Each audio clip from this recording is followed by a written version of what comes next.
everyone, and welcome back for another dip dive. This time we're tackling a book that's like legendary in the personal finance world. Yeah. Rich Dad, Poor Dad Oh, yeah. by Robert Kiyosaki. Big one. I feel like it's like the one personal finance book that everyone has on their shelf It is. or has at least heard of. For sure. And we're really excited to unpack it today. We've got, the highlights of the book pulled up here. Yep.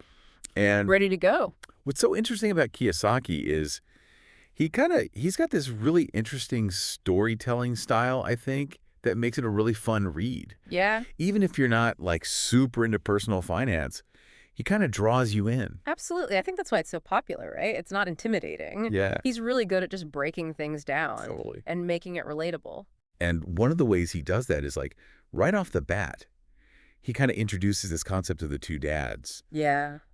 He kind of grows up with, his own father who Yeah. represents this more traditional path of like, Right. go to school, get good grades, get a secure job. Work for the man. Yeah. Exactly. And then there's his friend's dad, this rich dad figure, who's this self-made entrepreneur Right. and has a very, very different perspective on money.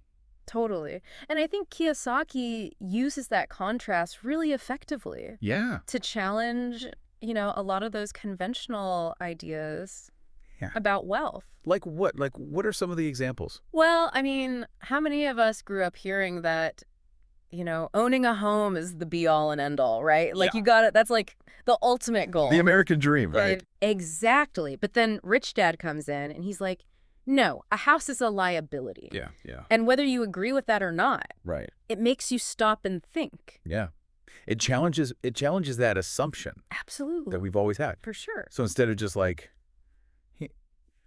I feel like he does a good job of not just saying like, this is wrong and this is what you've always been told is wrong. Right. But instead of just leaving it at that, he's like, okay, well, this is what my rich dad, like, this is his perspective. Here's a different way to look at it. Yes, exactly. That's it. So what are some of the things that the rich dad, what's his perspective? Like, what does he say to do instead? Well, I think one of his big things is this idea of minding your own business. Okay. What does that mean?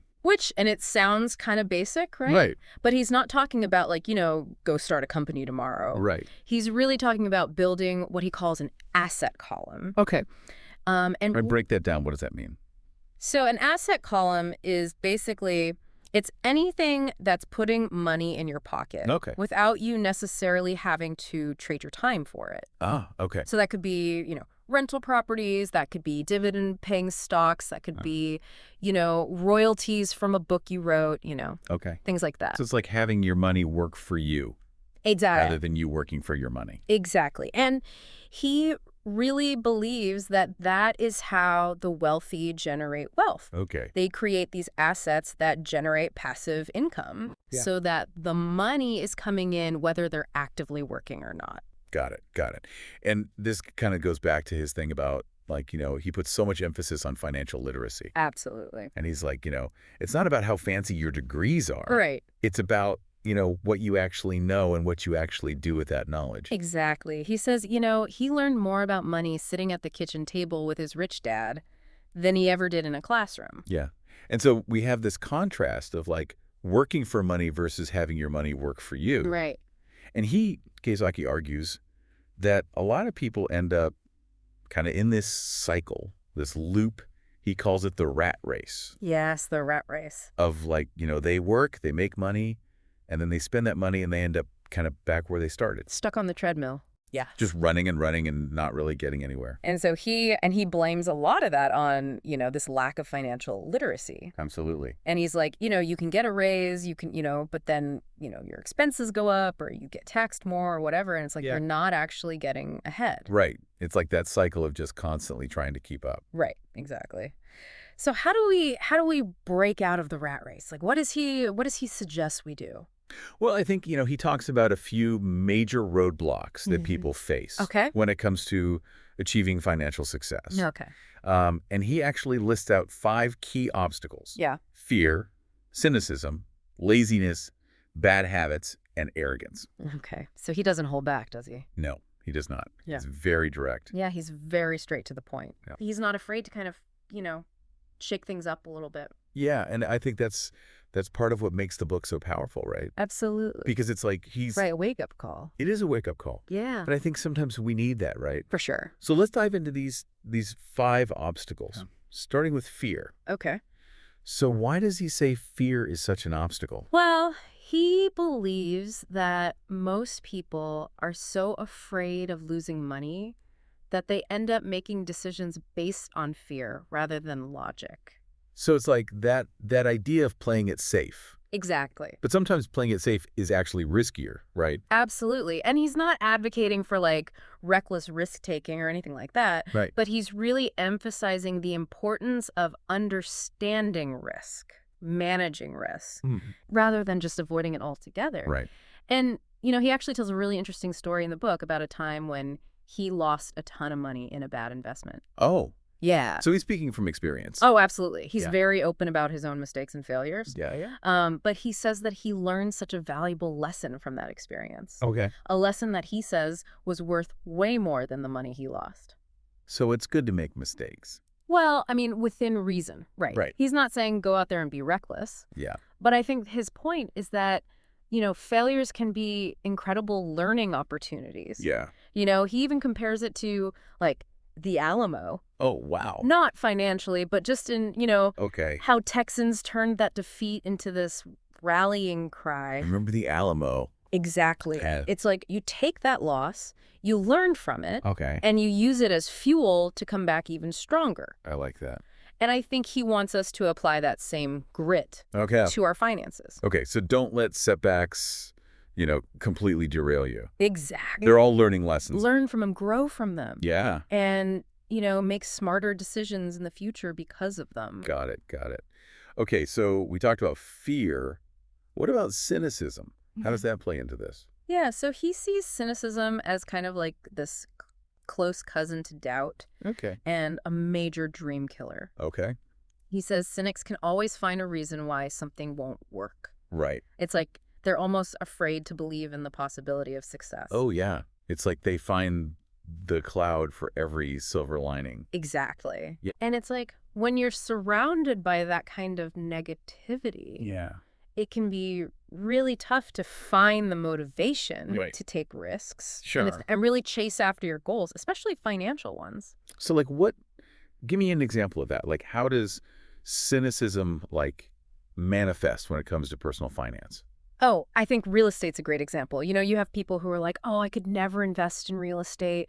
I don't want to deal with tenants. I don't want to fix toilets. Yeah. And it's like, Kiyosaki's response is, well, who says you have to? Right. You can hire a property manager. Right. It's about finding creative solutions. Right. It's not about getting bogged down in the how. So it's about focusing on that bigger picture, that asset column. Exactly. And then finding the right people to kind of... Exactly. Delegate. Yeah, delegate, exactly. Work smarter, not harder. Work smarter, not harder. Okay. Love it. And then, so we have laziness as the third obstacle. Yes.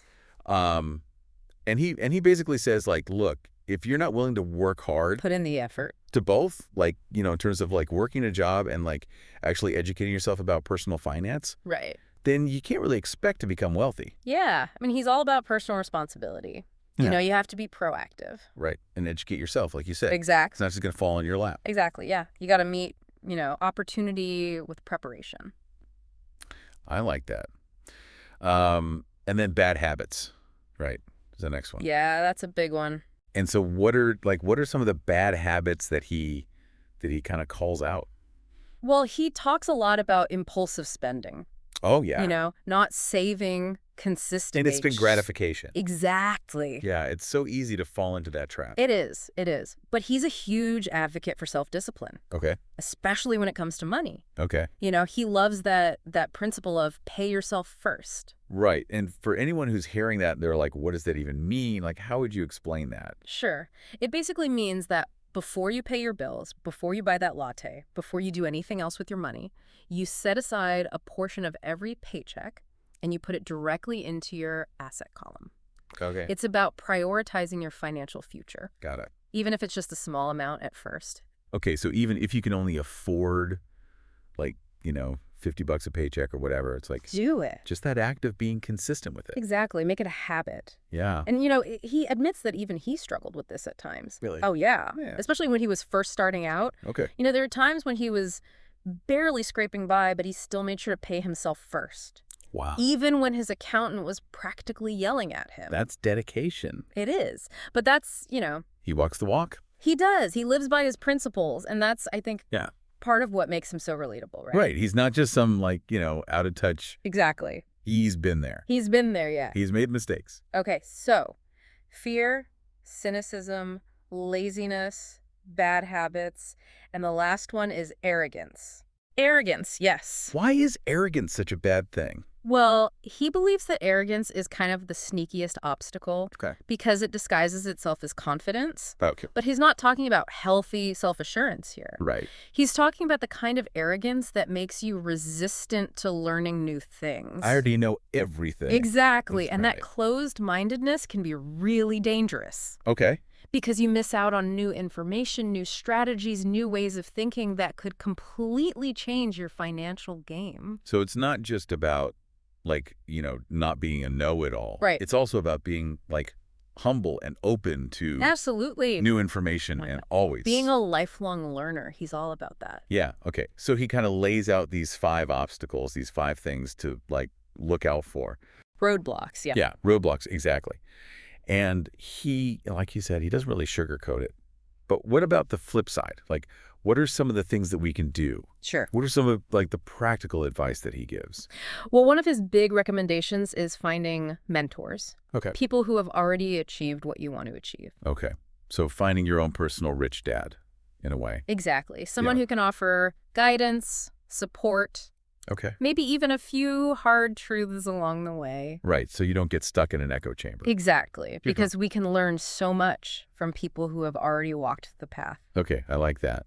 And then he also talks about mastering what he calls a financial formula. Yes. What is that? So he's basically saying, find a system that works for you and really dive deep into it. So whether that's, real estate investing, stock trading, starting an online business, whatever it is, Yeah. whatever resonates with you, become an expert in that area. Okay. So find your niche Exactly. and then really, Master it. yeah, go all with it. Learn the ins and outs, the strategies, the nuances. Got it.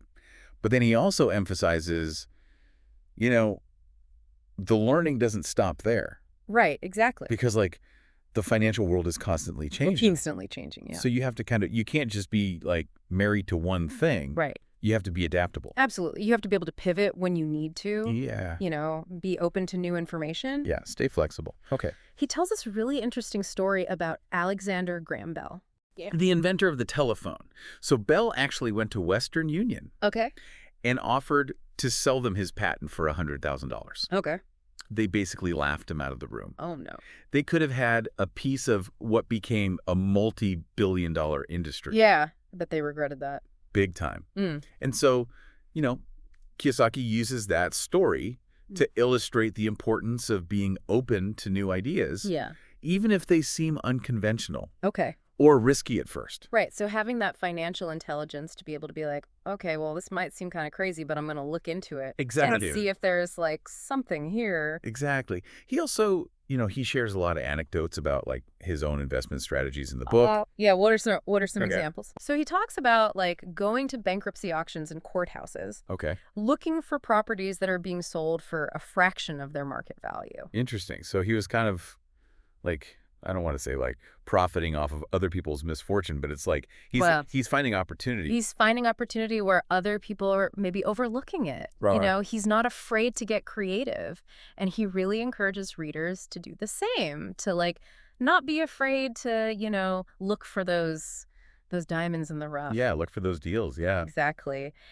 And, he's a big believer in the power of negotiation. Okay. He talks about always looking for something for nothing.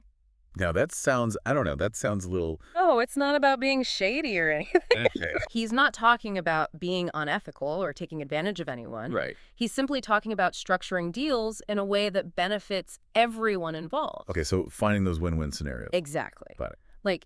he tells a story about buying a house for $45,000, Okay. renting it out for a year, and then selling it for $60,000, Okay. all while generating positive cash flow. Wait, hold up. Positive cash flow. Break that down. What does that mean? Sure. It basically means that the money coming in from your asset, in this case, the rental income from the house, Okay. is greater than the money going out Okay. to cover expenses like your mortgage, taxes, repairs, all of that. So you're actually like making money each month. You're making money. You're not just breaking even. Got it. It's not just like you're, paying for your mortgage, but that's kind of it. Exactly. And the best part about that story is he only put $5,000 down to buy that house. Wow. He was able to leverage, his knowledge, his negotiation skills Right. to get an incredible deal. Wow. That's amazing. But he was also doing that during like, kind of a real estate downturn. Right. So it's not like those deals are like, always out there. They're not always easy to find. You have to be willing to, educate yourself, do your research, analyze deals, Right. sometimes take calculated risks. Yeah. But they are out there. Got it. Yeah. So it's not enough to like, master a single formula, so to speak. You've got to keep learning and adapting. Exactly. He talks about how he's always taking courses, attending seminars, learning about everything from derivative trading to option strategies. So it's that constant, he really embodies that constant evolution. Lifelong learner. Yeah, of like, you can always, even when you think you've like made it, quote unquote, Right. it's like, no, there's always more. There's always more to learn. There's always more to do. There's always more to learn. Yeah. Exactly. And, one thing that really struck me about Kiyosaki's approach is that he doesn't just focus on the financial aspects Okay. of wealth building. Okay. He also talks about the importance of, finding your passion. Yeah, I was going to say, it's not just about getting rich for the sake of getting rich. Right, exactly. It's about having like a why. Having a why, exactly. And aligning your actions with your life's purpose. Yeah, he seems to have this belief that, money is important. It's a tool. Yeah. Yeah. But it's not the end all be all. Exactly. It's a tool to help you live the life that you want. Right. It's about having the freedom Right. to pursue your passions, to spend time with your family, Yeah. to give back to your community. To not be like, shackled to a job that you hate. Exactly. And he actually tells a really poignant story about a janitor that he knew. Okay. And this janitor had always dreamed of being a writer, Okay. but he never pursued it because he was afraid of not making enough money. Oh, And he ended up regretting that decision no. on his deathbed. Oh, that's sad. But also like such a good reminder, right? It is. That like life is short.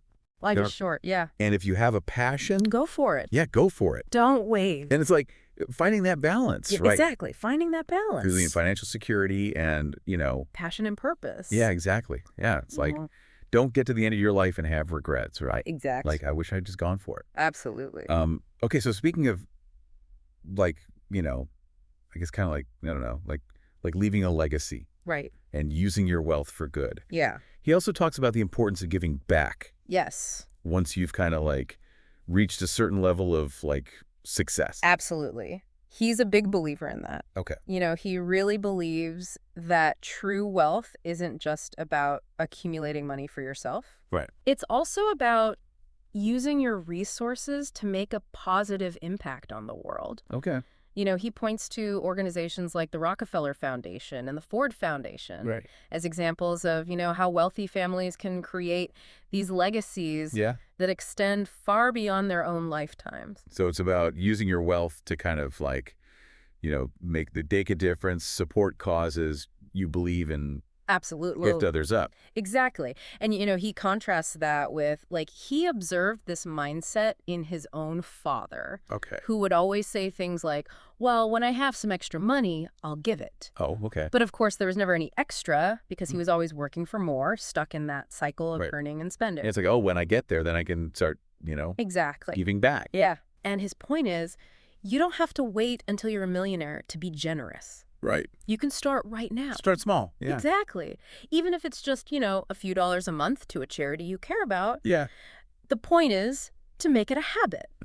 Okay. Yeah, I like that. Yeah. So it's about like aligning your actions with your values. Exactly. Like from like, right now. From the beginning. Even before, like, yeah. made it. That's all part of the journey. Okay. I like that. Well, we've covered a lot of ground today. Rich Yeah. Dad, Poor Dad is like, It's a dense book, it's a dense book. a lot to unpack. There's a lot there, a lot of like, thought-provoking Yeah. ideas. But at the end of the day, like, what do we want our listeners to take away from this? I think the biggest takeaway is to take control of your financial future. Okay. No, don't just accept the status quo. Don't let fear hold you back. Educate yourself, challenge your assumptions, and start building that life of financial freedom. Yeah, love it. It's like shifting your mindset from like, I'll never be wealthy to like, How can I create wealth? yes, exactly. Exactly. And he provides a roadmap for doing just that. Yeah. He encourages you to find mentors, master your financial formula, become a lifelong learner. Right. And most importantly, align your financial goals with your life's purpose. So it's not just about being like, quote unquote, rich financially, right? It's about being rich in knowledge. Yes. Rich in experience. Yes. Love it. Rich in purpose. So good. Okay, well, on that note. That wraps up our deep dive into Rich Dad, Poor Dad. Absolutely. Hopefully you learned some stuff. Yeah. Challenge some assumptions. For sure. And yeah, we'll see you next time for another deep dive. See you next time.